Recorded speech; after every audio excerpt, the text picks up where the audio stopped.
Magandang buhay! Ito naman si Inday Tilay ang magbibigay ng saya at ngiti sa inyong umaga. Hiyawan at palakpakan nga na magbigay ng magagandang mensahe ang kanyang mga anak. Ay wait! There's more! Hindi naman nga ako na-inform na mala teleserye pala ito. Masalamat lang kami. Ngayari ka mo sa gilid namon. Sa larangan nga ng artingan, ikaw na nga ang bida ngayon. Isang malupit na mensahe ang nagpasaya at nagpaluha sa ating lahat. Di ba ate, dalang-dala ka sa mensahe ni kuya? Ay!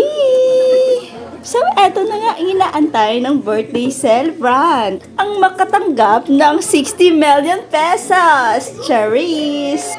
So, ayun na nga guys, binigay na nga sa kanya ang 60,000 pesos ng kanyang mga apo. Abay, sana all na lang ito. So, ayan na nga tita, nawa ay napasaya ka ng iyong pamilya. So, once again, happy birthday to my dearest tita. Hanggang dito na lang muna tayo guys. Bye-bye!